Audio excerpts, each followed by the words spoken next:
A ver, ¿qué tan güeyes somos? Uy, yo estoy a punto de ser muy güey. A ver, ¿por? Yo ahí la Porque llevo. voy a cumplir 60 y no tengo casa. ¿Y tú? Yo ahí la llevo, tengo 52 apenas y como que ahí... 52. Voy a cumplir 52 en unos Pero días. sí te corrieron en terracería. Y sin Estás bien aceite, y aflojado sin en la agua. terracería.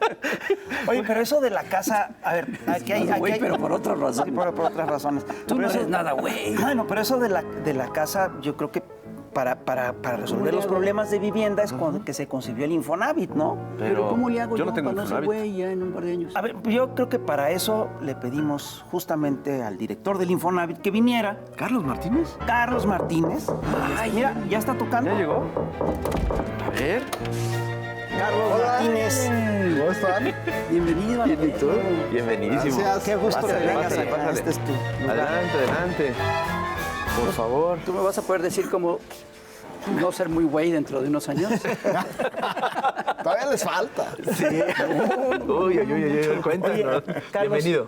Fíjate, el Infonavit fue una institución de bienestar social que fue concebida para dotar de vivienda a los trabajadores, ¿no? Fue una institución, fue una de estas instituciones del Estado mexicano que lo que buscaban era resolver un problema muy importante, el problema de la habitación, el problema de la vivienda.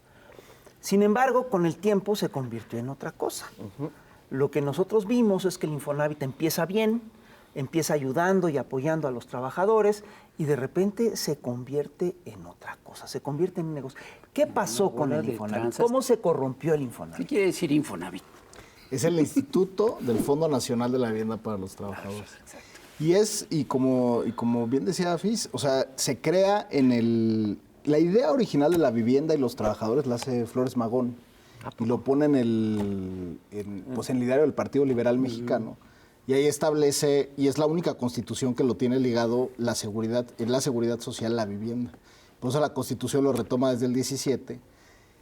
Y fue hasta el 72 que se hace el fondo, porque antes pues, los empresarios eran los que ponían las casas con las fábricas. Entonces, empieza funcionando como una institución de seguridad social dedicada a dar vivienda a los obreros. Y hacia los 90 la ¿En intentan... el 70, dijiste? 72. 72. Y hacia los 90, en el 97 Echeverría. específicamente, ya con la administración de Zedillo, la intentan privatizar. Decían, es que el Infonavit es muy caro, no soluciona el tema de la vivienda y es un impuesto al empresariado, ¿no? Decían, pues el empresario paga el 5% del salario del trabajador para esto y no sirve. Entonces intentan privatizar el Infonavit en ese entonces. Qué raro. ¿no? En esa época, qué raro. Y entonces lo que tratan de hacer es decir, ¿saben qué? El Infonavit ya no tiene que hacer ninguna actividad social, nada más que preste dinero y lo unen al sistema de ahorro para el retiro. Entonces dicen que sean cuentas individuales, porque antes era un fondo solidario y colectivo, lo vuelven cuentas individuales y deciden hacerlo pues más como un banco. Y llega el primer gobierno pues de Fox, ¿no? Del PAN, y en esos dos gobiernos es la corrupción más grande que ha habido No me digas. en el Infonavit. ¿Cómo? ¿Corrupción en los gobiernos panistas? Pero lo a ver, más. Perdón, No me lo ¿estaban metidos los hijos de Marta Sagún en alguna de estas cosas? Los hijos de Martita, los famosísimos Briviesca, que estaban metidos en las inmobiliarias, estaban todos los de Casas Geo, estaban estas grandes inmobiliarias que lo que empiezan a hacer es depredar el territorio, construir casas donde había sitios de riesgo, había inundaciones, no tenían servicios. O sea, fue una vorágine lo que pasó ahí. Y fueron millones de casas hechas que hoy muchas de ellas están inservibles, siguen sin agua y los trabajadores perdieron sus recursos porque era un ahorro de ellos. El Estado subsidió las ganancias de esos desarrolladores. Las vivienderas acabaron quebrando en el 2015 y se generó un desastre urbano tremendo en el país. A ver, Eran viviendas mal hechas, ¿no? Con sobrecostos, una serie de Tenían cosas, una idea muy muchas rara irregularidades. Unos del huevitos. bienestar y la vivienda, porque Fox empieza con este tema de las ciudades dormitorio. Entonces era, vamos a hacer aquí unos cuartos, porque las casas eran de 27 metros cuadrados. O sea, sí, chiquitititas. Y entonces era una tras otra, sin espacios públicos, sin un supermercado, sin una nada. Entonces era, vamos a poner estos y al cabo ahí no hacen su vida, decían. Duermen y hacen su vida en la ciudad. Chale. Entonces expulsan a muchas de las personas a la periferia de la Ciudad de México, no se acompaña con un plan de desarrollo urbano y transporte, y las viviendas hoy, en el mejor de los casos, terminaron convertidas en tiendas de conveniencia, en centros de culto. Hay casas que se convirtieron en iglesias, en bodegas, en almacenaje, en restaurantes, o sea, porque la ciudad sucede, aunque queramos o no, porque la ciudad sucede por la interacción de las personas. Pero eso hasta atenta contra los derechos humanos, ¿no? Sí. Pensar A mí me parece un horror esta idea de decir es una ciudad dormitorio. Cuando la propia Seguridad Social mexicana y la propia Constitución dice, si hay más de 2,000 casas tienes que tener enfermerías, o sea, violaron sistemáticamente la Constitución durante años. Porque la Constitución dice enfermerías, servicios municipales, espacios públicos. Parques, sí. O sea, lo señala la propia Mercados, Constitución como un derecho obrero, porque se imaginaban, o lo que imaginaba el constituyente del 17 era, cuando tú le des casa a un obrero, tiene que tener todo para hacer una vida en comunidad, donde sea que viva. Y eso se rompió. Y se fue a las arcas de estas personas ligadas a los expresidentes y ligadas a los exdirectores del Infonavit. Wow. ¿Y como cuántas viviendas abandonadas tiene el Infonavit? Pues cuando llegamos hacíamos un diagnóstico que eran cerca de 650,000 viviendas abandonadas, Una ciudad. del tamaño de Puebla. O sea, si lo ponen geográficamente, Sí, es juntan poner todas. las casas que tiene la ciudad de Puebla y decir todo está abandonado. Pero de 27 metros cuadrados. Cada Eso sí, una. eso Exacto. sí, eso sí. Más Tampoco compacta. exageremos. Exacto. Más compacta que la Angelópolis. Todo escala. A toda escala. Pero imagínate lo Oye, que en significa todo el eso. país. En todo el país, sobre todo en las fronteras. Las fronteras tienen una particularidad. Ahí tuvieron un abandono muy fuerte de vivienda justo por los desplazados de la violencia en la época Calderón. O sea, Ciudad Juárez tuvo un tremendo abandono de personas que habían migrado a trabajar a las maquilas y acaban abandonando Juárez. Y en Juárez también hay muchos problemas donde se permitió construir en el desierto. Entonces son suelos que no drenan. ¿Cómo crees? Entonces cuando llueve no drena el agua. Entonces se quedan inundadas semanas las viviendas. Wow. Llueve poco en Juárez, pero cuando llueve se vuelve un atasca, problema. sí. Incluso llegaron al absurdo de construir albercas. Ponen 4 casas y una alberca. ¿Cómo crees? Claro, para que se almacene el agua cuando llueve. Wow. O sea, es que era Casas una con cosa... alberca, oh, qué lujo. O sea, pero son Agua de de lluvia. esas cosas que no te explicas cómo desde el Estado se permitió que teniendo el IMSS y el Infonavit, que deberían de ir de la mano y decir, oye, si va a haber 5,000 casas acá, pon una unidad médica familiar, pon un teatro del IMSS, pon un supermercado y que el trabajador que paga toda esa cuota tenga un satisfactor del Estado, una red de bienestar. Eso era el objetivo principal. Y acabó descoordinado, privatizado y beneficiando a unos cuantos. Oye, pero entonces dices, con Cedillo se privatiza, con Fox se hace el negociazo. ¿Qué pasa con los sexenios de Calderón y Peña Nieto? Bueno, con Calderón siguió el negociazo y encima inventan un subsidio adicional a los desarrolladores. A los desarrolladores. O sea, algo que iba a ser originalmente en apoyo a los trabajadores. Se pone en papel como apoyo a los trabajadores, pero nosotros ahora hicimos un estudio donde se demuestra que la misma casa, ubicada en el mismo lugar, había casas que vendían con subsidio y sin subsidio. El subsidio era supuestamente para el trabajador. Bueno, la casa que vendían con subsidio tenía un precio de lista de la hipoteca 26% más cara que la que no tenía subsidio. Es decir, lo que hacían en la práctica es que se lo quedaban como un margen de ganancia. Claro. Wow. Entonces, si bien estaba supuestamente pensado para la persona, estaba torcido de tal manera que se beneficiaban ellos. ¿Cuáles fueron los grandes negocios de corrupción que encontraste en el Infonavit? Bueno, el primero es toda esta corrupción de la vivienda, porque el Infonavit, al amparo de la propia Constitución, decían, nosotros no nos metemos en desarrollo urbano, nosotros no vemos la calidad, ¿por qué vamos a ver el agua? Eso le toca al municipio. ¿Por qué nos importa si está en una zona de riesgo? No, o sea, era la forma de pensar. Decían, no, yo solo le presté el dinero a la persona y pues eso, entonces hubo mucha corrupción ahí. Y la corrupción privada que no se ve, pero son estas desarrolladoras corrompiendo alcaldes que les pagaron campañas políticas a cambio de permisos. Entonces es una corrupción enorme porque fueron millones de casas las que se construyeron en esos 2 sexenios particularmente. Y luego viene el otro gran negocio que había en el Infonavit, que eran los despachos de cobranza. O sea, el Infonavit gastó el sexenio pasado 36,000 millones de pesos para sacar a la gente de sus casas. O sea, una institución que originalmente se concibe para que el Para dar trabajador casa. tenga casa, está sirviendo para Quitársela. patrocinar a empresas que le quitan la casa al trabajador. Sí, se vendían las carteras, Qué bárbaro. se subastaban las carteras. La propia gente iba al Infonavit y dice, oiga, quiero arreglar mi crédito, fíjese que dejé de pagar. Y dice, no, pues su crédito ya no está aquí. Tiene tiene que un ir a despacho. fulanito, a un despacho. Que imagínate qué confianza le da a la gente cuando dice, yo saqué mi crédito con el Infonavit. ¿Por qué voy a ir a visitar una oficina oscura, no sé dónde? Pues porque el Infonavit vendía los créditos. Pero no le avisaba a los trabajadores. Claro que no le avisaba a nadie. O sea, la idea del Infonavit era no tener problemas, no hacerse responsable de la actividad de dar vivienda al trabajador. Entonces decía, bueno, ve a arreglarte allá, yo solo doy créditos, ¿no? ¿Para qué dar un servicio si podemos hacer negocios? Claro. ¿Para qué dar un beneficio a la gente si lo que podemos es hacer dinero?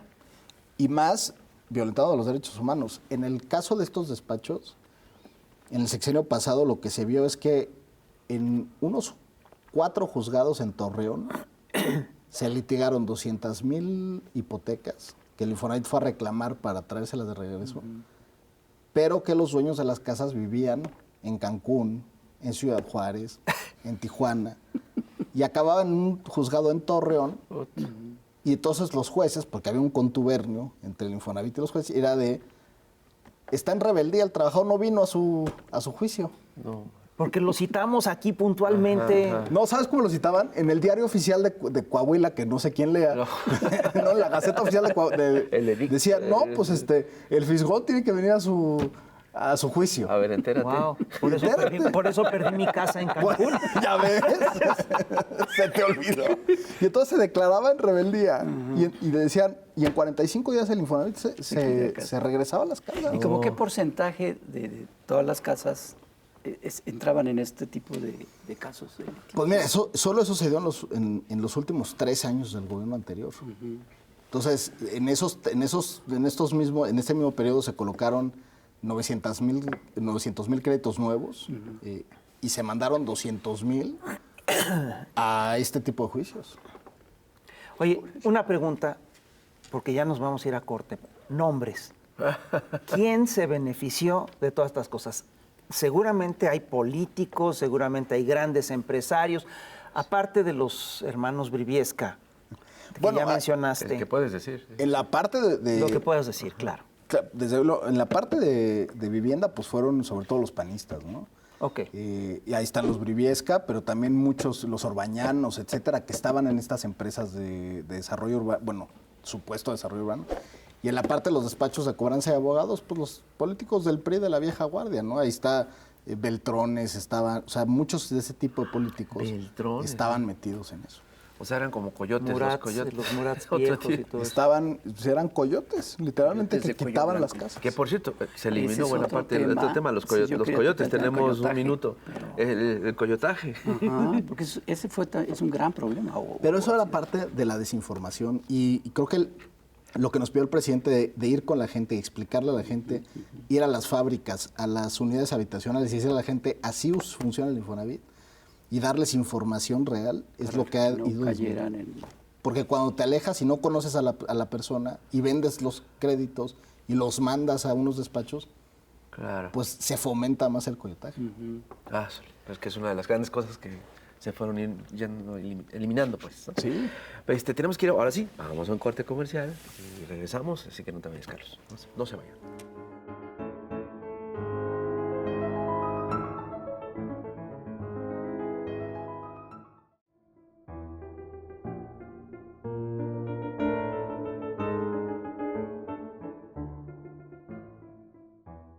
Y ya estamos aquí, seguimos platicando con Carlos Martínez, director del Infonavit, y estamos platicando de, pues prácticamente el cártel inmobiliario, los inicios, o los papás del cártel inmobiliario. El pero, pues, primer cártel el primer cártel inmobiliario, ¿no? inmobiliario de México. ¿De qué tamaño es este fraude inmobiliario?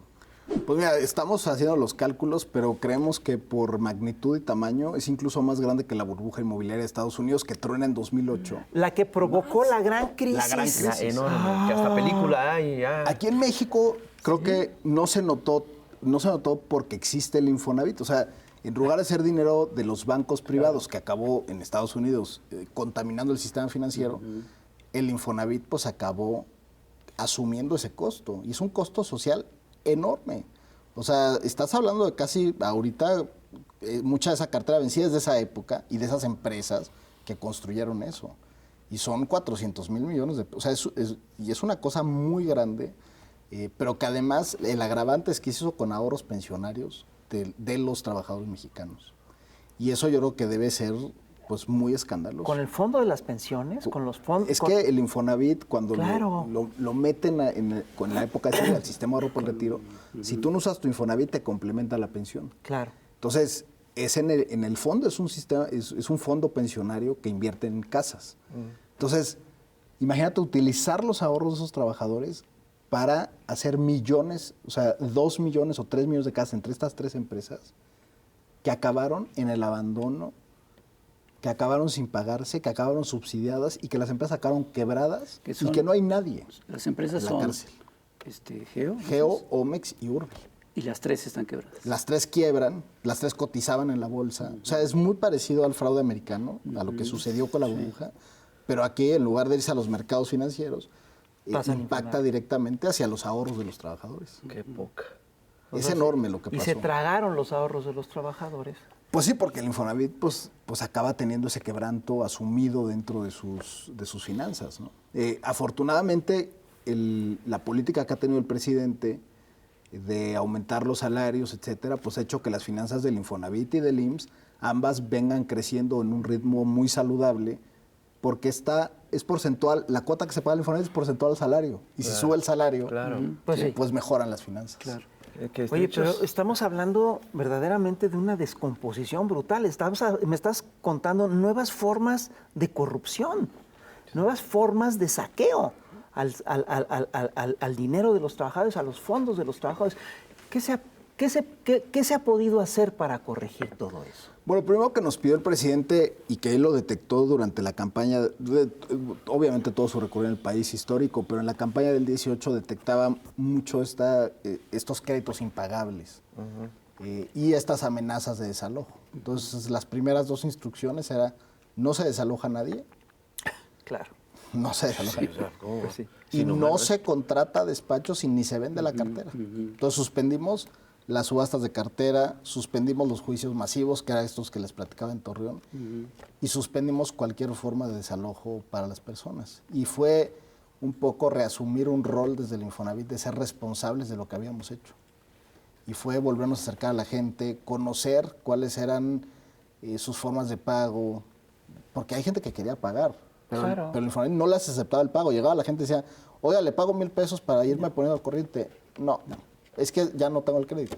Tiene que ir lo que le diga al despacho. Y así funciona. Para la gente genera mucha desconfianza el Infonavit. Hoy no. O sea, hoy la gente se acerca. O sea, si un despacho les habla, o lo que sea, hablan al Infonavit. Oye, esto es verdad. Y ya le decimos, no, ni les conteste. No, mejor vengas acá y le reestructuramos. Porque muchos créditos se vendieron en esa época. ¿Hubo resistencias? Muchas. O sea, porque ¿qué pasó? el Infonavit, hay que recordar que son de estas instituciones que se crearon de forma tripartita, ¿no? Entonces tienes a partes iguales al gobierno, a sindicatos y empresarios. El gobierno no tiene una mayoría dentro de eso y lo que empezó a suceder con esta época privatizadora y de corrupción es que los propios que estaban sentados en el consejo tenían a su vez empresas de cobranza inmobiliaria. O sea, era un conflicto de interés o un acuerdo sentado. Era pues un poco el concepto de la mafia del poder. Pues estaban sentados el gobierno, sindicatos y empresas que todos tenían intereses sobre un negocio. Entonces, desmantelar eso pues fue gracias. Nada más de esos 3 nada más llega uno, nada más cambia uno. Nada más cambia uno. Pero están los otros 2. Claro. ¿Cómo? Entonces, pero ahí yo creo que fue mucho la fuerza del presidente y de no aceptar regresar a ese pasado. Y Y ha sido todas las críticas de tienen mucha cartera vencida, están manejando mal las finanzas. Yo les digo, hoy hay 1,5 millones de familias que les condonamos 90,000 millones de pesos y que hoy duermen más tranquilas. Hoy hay 5 millones de familias a las que les hemos reestructurado sus créditos a como hemos podido. Y que si la gente dice, te pago 1,000 pesos, les aceptamos los 1,000 pesos. Y aunque eso te cueste, tiene razón de ser. Porque el Infonavit no se puede dedicar a quitar casas. No. Claro. Entonces, Pues el Infonavit no es un negocio. no debe ser. solo no es un negocio, es una institución de seguridad social. Entonces, tiene que proveer una red de seguridad. Planteémoslo bien, no debe ser un Exacto. negocio. No debe ser. Debe ser una institución de seguridad social. Lo que es increíble es que se haya convertido en un negocio voraz de constructoras y en un negocio además que básicamente lo que hizo fue saquear a los trabajadores. Exacto. Y eso es lo que se está miserable. corrigiendo. Entonces, se para toda esa maquinaria. Ahí, toda resistencia. Diario sacaban que el presidente me iba a correr, ¿no? O sea, fue una presión. Diario, ¿no? Ya estamos terminando el sexenio, pero fue mucha presión. Se quitaron todas esas prácticas. En octubre ahora sí te va a correr, ¿eh? Y fueron muchas prácticas y fue reconstruir una cara hacia la gente. Entonces, lo que les dije es, vamos a seguir el ejemplo del presidente. Vámonos a las fábricas. Entonces yo me iba a los cambios de turno de las fábricas y yo les iba a explicar qué es el Infonavit, cómo sirve, cómo pueden acceder al servicio, qué pueden y qué no pueden hacer, y les abría el micrófono a los compañeros trabajadores que te planteaban cualquier tipo de casos, desde los personales a las historias de su comunidad, etcétera. Y era sentarnos 3 o 4 horas en una fábrica, en un cambio de turno, y se quedaban los trabajadores a platicar sobre el Infonavit.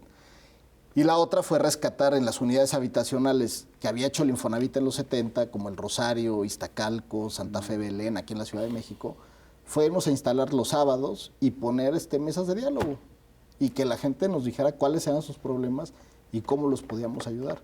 Entonces, un poco siguiendo este ejemplo de regresar hacia la gente, creo que eso fue lo que salvó que las presiones que tenían económicas pudieran prevalecer, porque se empezaron a dar cuenta que la gente empezó a llegar al Infonavit, empezó a reestructurar sus créditos, y era también algo que les convenía a los propios sindicatos y empresarios, porque ellos también dicen, nosotros, gracias a nosotros, las familias han reestructurado sus créditos, ¿no? O sea, y ya hacia mitad del sexenio se hizo un cambio bien importante en la ley del Infonavit. Fue la primera vez, por ejemplo, que se quita de la ley que el Infonavit solo podía darte un crédito en la vida. Y si no, lo tenía que hacer con la banca privada, y así estaba en la ley. Entonces el presidente quitó esa traba. Entonces el Infonavit te puede financiar cuantas veces quieras. Dejamos de hacer estos esquemas intermediados con la banca. Entonces bajamos las tasas de interés. Las bajamos, por ejemplo, los créditos para mejorar tu casa del 18% al 10%. O sea, fuimos cambiando la estructura financiera a partir de una idea muy poderosa que nos había puesto el presidente, que era sin intermediarios, háganlos ustedes y trabajen con la gente. Entonces, a partir de ahí se fue reestructurando. Ya hacia la segunda mitad del sexenio, pues fue más hacia dar nuevos créditos. Ahora puedes comprar un terreno, después sacar dinero para construir. Puedes construir en terrenos ejidales. Eso, que el Infonavit diera créditos para terrenos ejidales fue una lucha, porque el SICE es como solo propiedad privada, todo lo demás es irregular. La mitad del país es ejidal. ¿De qué me hablas? Y el trabajador vive en terrenos ejidales, en casas familiares, y lo que decíamos es, el dinero es para la persona, que ellos lo utilicen y que hagan una segunda casa dentro del predio familiar, que son avecindados ejidales, que tienen posesión segura por parte del comisariato ejidal. O sea, fue entender las formas de propiedad y de vida de las personas, y a partir de ahí ir transformando la forma en que da créditos el Infonavit. Oye, hay una propuesta por parte de un programa, por parte de Claudia Sheinbaum, ¿no? En la cuestión de vivienda, ¿no? Sí, que además se nutre de una de las reformas que mandó el presidente el 5 de febrero. Mandó una reforma para que el Infonavit pueda establecer un programa de renta social, donde con un año de trabajo tú puedas acceder a un departamento en renta ese departamento en renta, después de 10 años lo puedas comprar.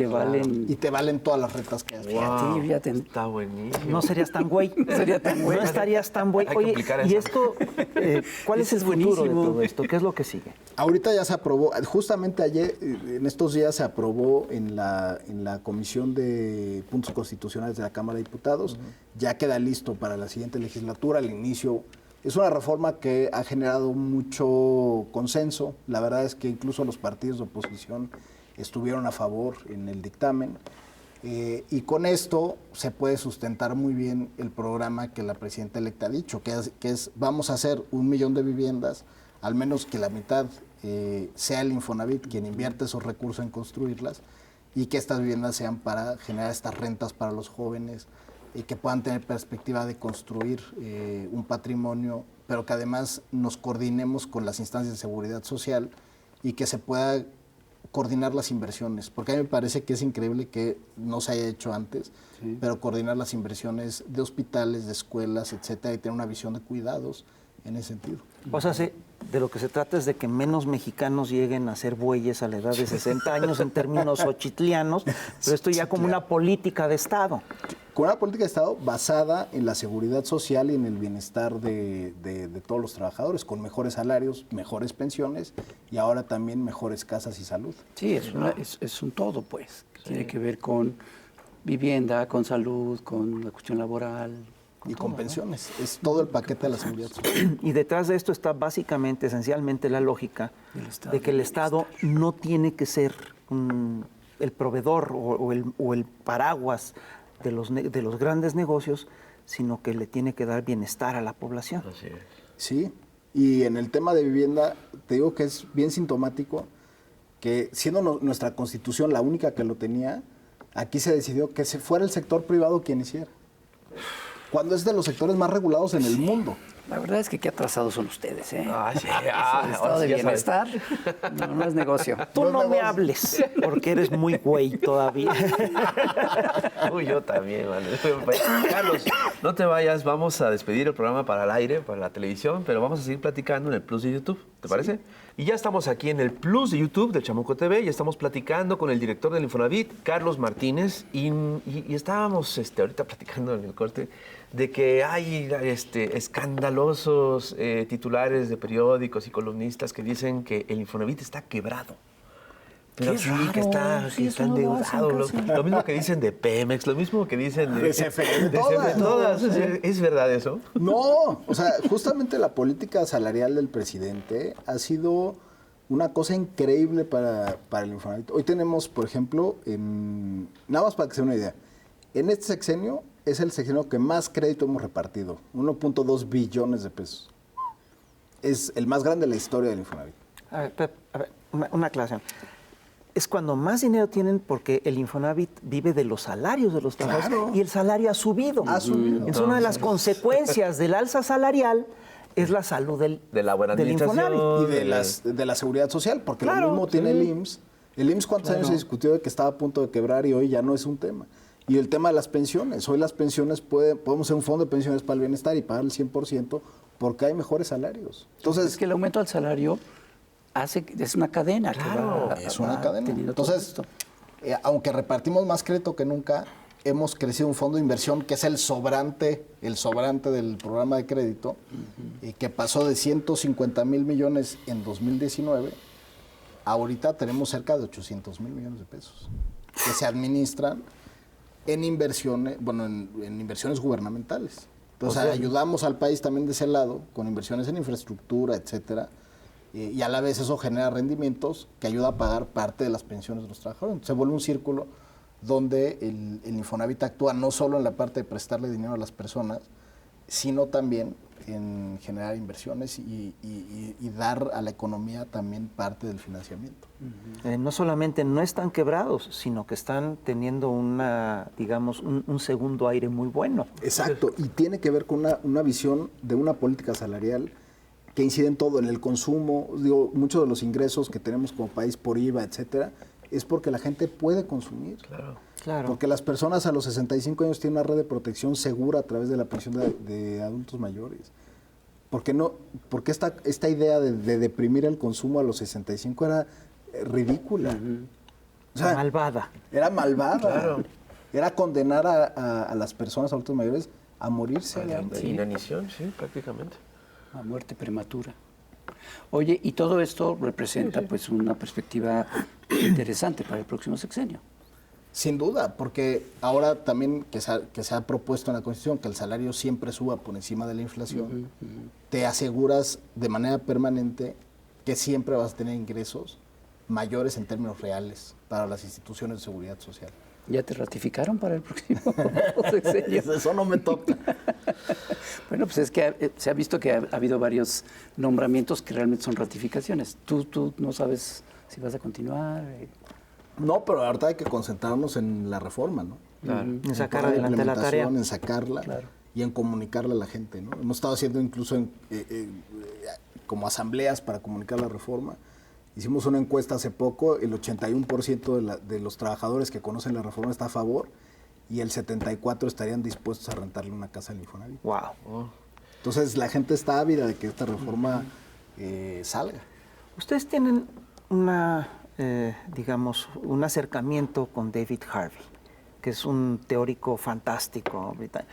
Cuéntame, ¿de qué es lo que están planeando con este personaje? Lo invitamos hace poco a México a tener un foro sobre la vivienda justa. Y invitamos a David y a muchos de los teóricos que han sido escuela o que él ha sido su profesor en las escuelas de urbanismo en todo el mundo. Y parte de lo que hacíamos era precisamente este regreso del Estado a tener un papel relevante en la vivienda, a combatir la especulación inmobiliaria.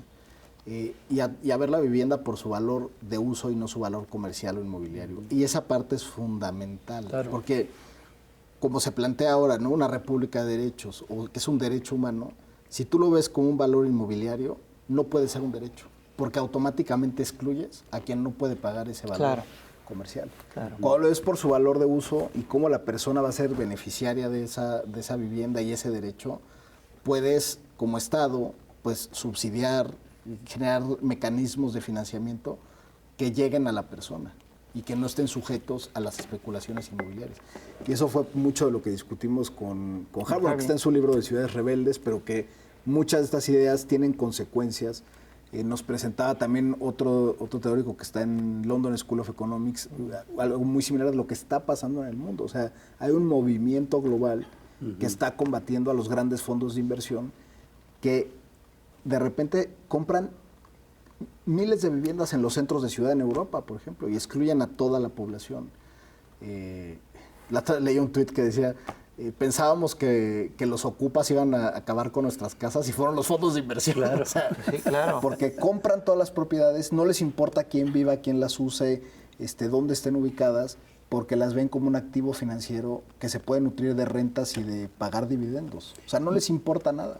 Y tiene que ver con esto de la gentrificación y estas cosas. Es justamente esa agenda. Y es especular con un valor que es un derecho. No es que no les importe nada, no les importa la gente. Lo que les importa son las ganancias. Sí, claro. No les importa el sufrimiento, no les importa que, digamos, el impacto que pueda tener la gentrificación. Nada de eso les importa. Nada. Entonces todo se vuelve un tema de voy a vender esas viviendas en un fondo de inversión que a su vez la va a vender a otro fondo de inversión y se desconecta, o sea, los mercados financieros desconectan de la realidad política y democrática. Nadie votó por un fondo de inversión, alguien votó por una política de vivienda. Pero con un fondo de inversión arrasa sobre esa política que se escogió democráticamente.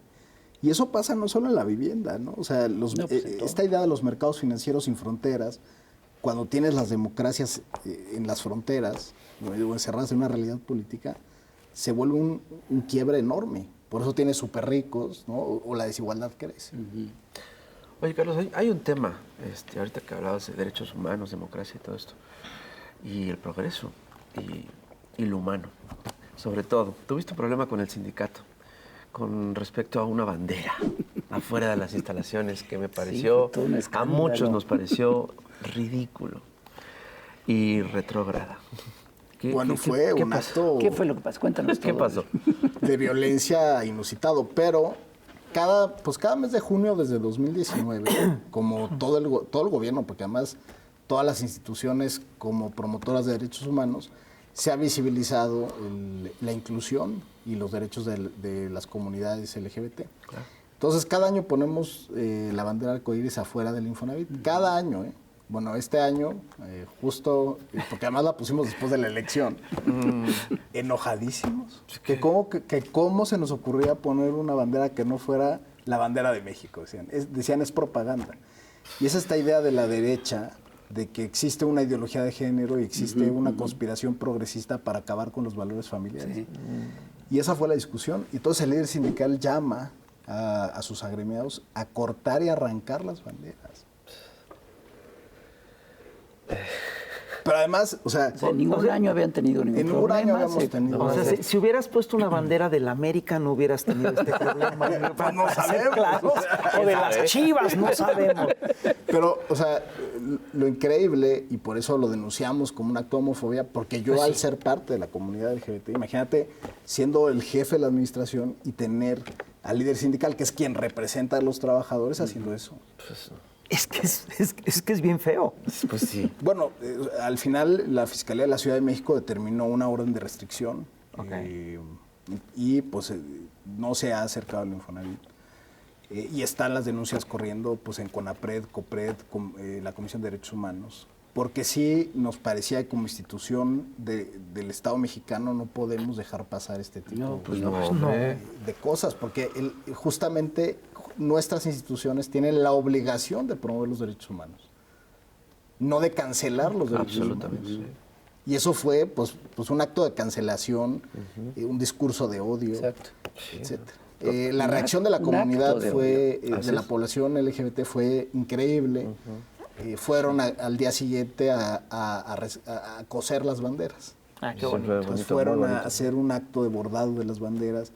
Estas banderas salieron a la marcha de la Ciudad de México y son pues parte de que se han apropiado, parte de una lucha que no acaba, que piensas que ya das por sentado que eso ya no es un tema o que ya no debería, o que hay una aceptación, etcétera. No. Y de repente descubres que en una colonia, el Infonavit, las oficinas centrales están en la Guadalupe Inn, ¿no? Que es una colonia pues relativamente acomodada, que tienes ¿no? Y de repente ahí, en el epicentro de la Ciudad de México, sucede algo así. No sucedió en los márgenes, no sucedió en una institución de este tamaño y en una colonia así. No, de hecho, ocurrió en el centro del machismo mexicano. Bueno. Ahí sí, ese fue el epicentro. El epicentro del machismo mexicano. Claro, y machismo, homofobia, misoginia. Sí, claro. Son cosas que van de la mano. Por supuesto, van amarradísimos. Y es increíble porque también en ese terreno yo sí creo que el país ha cambiado. Ha cambiado muchísimo. Está cambiando. Muchísimo. Está cambiando. Bueno, justo en este... pero muchísimo. En este gobierno, o sea, en este periodo del 18 a la fecha, fue el periodo donde ya se avanzó 100% con matrimonio igualitario, por ejemplo, que no se había avanzado. En todos los estados. En todos los estados. Incluso en los más conservadores se llegó a cambiar esas cosas. Entonces, ha sido el periodo de mayor avance de derechos. Lo mismo con el derecho a elegir. En el caso de la interrupción legal del embarazo, también se ha avanzado en muchos estados. Hemos tenido el mayor avance de derechos para las personas. Entonces, que suceda esto sí es increíble. O sea, aparte de quitarles las tranzas inmobiliarias, quieres avanzar en estas cuestiones progresistas, pues ¿qué se creen ustedes? Un arcoíris de sección. A lo mejor que esperaban ver una olla de oro, ¿no? Abajo del arcoíris. Igual esperaban eso. Llegaron y ¿dónde está? Claro, ahí hay una caricatura, chico. Hubieran dejado la bandera ya todo el año. Hay un cartón ahí. Es que no entendieron bien de qué se trata. Exacto. Entendieron bien y se enojaron. Se fueron con la finta. Qué historia más. Qué bárbaro. Increíble. Oye, Carlos, y ya como para ir cerrando, todo lo que está pasando es maravilloso, todos los cambios, todos los avances. ¿Hay algo más que a ti te gustaría que se hiciera dentro del Infonavit? Yo creo para que los trabajadores. Sí, yo creo que lo que tiene que continuar es esta parte de acercamiento con la gente. Okay. O sea, todavía el Infonavit, a pesar de los esfuerzos que hemos hecho, hay mucha gente que sigue dudando, que sigue teniendo desconfianza. Es que fueron muchos años. Fueron muchos años. Sí. Entonces no se debe de perder esto de estar con la gente y de diseñar los programas, todo con la gente, porque si no, acabas diseñando algo muy financiero en un escritorio que no le sirve realmente a las necesidades de la gente. Entonces ahorita estamos avanzando en eso. Y la otra parte es el tema cultural, que hemos avanzado también mucho. Hicimos un Museo Nacional de la Vivienda, donde reflexionamos sobre el derecho humano a la vivienda y sobre todos los satisfactores que debe haber alrededor de la vivienda. De hecho, con Harvey estuvimos en el museo, le encantó porque justamente pudimos poner es una salita muy pequeña, pero es ahí en el Infonavit, pero es un interactivo quiero verlo. que permite como reflexionar sobre que la vivienda no solo son 4 paredes, sino que es un derecho que además se liga con otros derechos, la movilidad, la salud, la educación, porque si cerca de tu casa no hay una escuela, no hay derecho a la educación. Claro. Entonces es un derecho que te ubica geográficamente y por eso se compagina con el resto de los derechos. Entonces eso es parte de lo que hemos puesto. Y la otra, vamos a abrir la Biblioteca Nacional de la Vivienda. El Infonavit tenía la biblioteca más grande de arquitectura y urbanismo de toda Latinoamérica. No me digas. En un sótano. ¿Cómo crees? Sí, pues no les importaba tampoco esa parte. Entonces, hemos hecho un trabajo de rescate durante estos años, de rescatar todos los volúmenes, tener una colección más grande con el Programa Universitario de Estudios de la Ciudad, por ejemplo, etcétera. Y hoy ya vamos a hacer pública la biblioteca, va a ser una biblioteca pública en toda forma, no vas a tener que pasar torniquetes ni nada, va a dar a la calle. ¿Cuándo lo abren? Y es sacar el conocimiento para seguir reflexionando el tema de la vivienda. Si no hay reflexión sobre el tema de la vivienda y sus derechos, no vamos a culminar la revolución de las conciencias, porque pues va a ser, la solución es el mercado, ¿no? Tienen que ser los derechos, tiene que ser la arquitectura, tiene que ser el urbanismo. La cultura. Tiene que ser la cultura. Porque si no lo ligas desde ahí, se cae todo. O hay un riesgo en el futuro de que pase eso. Es que el derecho a la vivienda es el derecho a la ciudad, pero es el derecho a servicios básicos, a redes de apoyo, al agua, al transporte, al Pues es que es la base del bienestar, pues es donde claro. vives. Sí. O sea, Es donde vives. Pues sí. Y es donde interaccionas con otras personas. No solo Y si te dormir. ubican en una realidad, las personas y tus vecinos son esas es realidades. donde vives, donde duermes, donde debes sentirte seguro. Claro, en paz, tranquilo. Sí. Entonces, Oye, le hemos invertido mucho a esa parte cultural y también con esa parte cultural nos estamos saliendo a las unidades habitacionales. Ahorita en 26 unidades que hizo el Infonavit en los 70s hicieron murales con artistas locales, con la gente, entonces contaron las historias. Bueno, en Iztacalco hay un mural, hicieron un mural muy bonito donde contaban la historia. Iztacalco tenía un lago artificial cuando se hizo en los 70. Después el lago con una falla geológica se secó. Ahora ya se ha reconvertido en un espacio urbano bien interesante porque tiene árboles y más. Pero los habitantes de ahí, cuando hicimos el taller de qué querían pintar, decidieron pintar su historia. Decidieron pintar el lago, ¿no? Cómo recordaban esa unidad. Y cómo ahora pues, se usa de otras maneras, ¿no? Entonces, la idea es trabajar con la comunidad y que sientan que esa vivienda no solo es suya de puertas para adentro, sino es suya todo lo que sucede y toda la comunidad que ellos forman también es su vivienda. Ahí está muy bien eso. Está muy Y este museo que mencionabas, ¿puede ir cualquiera? Puede ir entrar? cualquiera, está abierto al público. ¿Cuál es la dirección? De martes a domingo, en las oficinas centrales del Sí, está en- Bueno, está en Barranca del Muerto 280, es una entrada, está la plaza, ahí está la biblioteca, y cruzas a la calle de Campa, que es la calle de atrás, y está el museo. Entonces ahí pueden visitar biblioteca y museo. Ah, perfecto. Pues mira, Para mi hijo. ya tenemos plan. Ya tenemos plan. Carlos, muchas gracias. Muchísimas Gracias por estar aquí, muy didáctico. Y Ya me dio ánimos. A lo mejor voy a dejar de ser tan bueno. Está bien, a ver, ¿O no? Eso dalo por hecho. hay que dejar de ser freelance y hacer nuestra cuota del No, yo ya dejé de ser freelance, pero me faltan un tiempecito Uy, yo, no, para, yo sigo siendo Para freelance. juntar todo. para juntar, sí. De aquí a los 100 años igual ya tienes tu... Sí, ya la hice. No. Muchísimas gracias. Gracias. En serio, Muchísimas Carlos. gracias. Señoras y señores, muchas gracias por estar con nosotros. Ya sabe que tenemos nuestro propio plan C. Comparta, comente, coleccione y cuídese mucho. Ya lo sabe. Nos vemos a la próxima. Bye, bye. Nos vemos, bye. Chau, chau.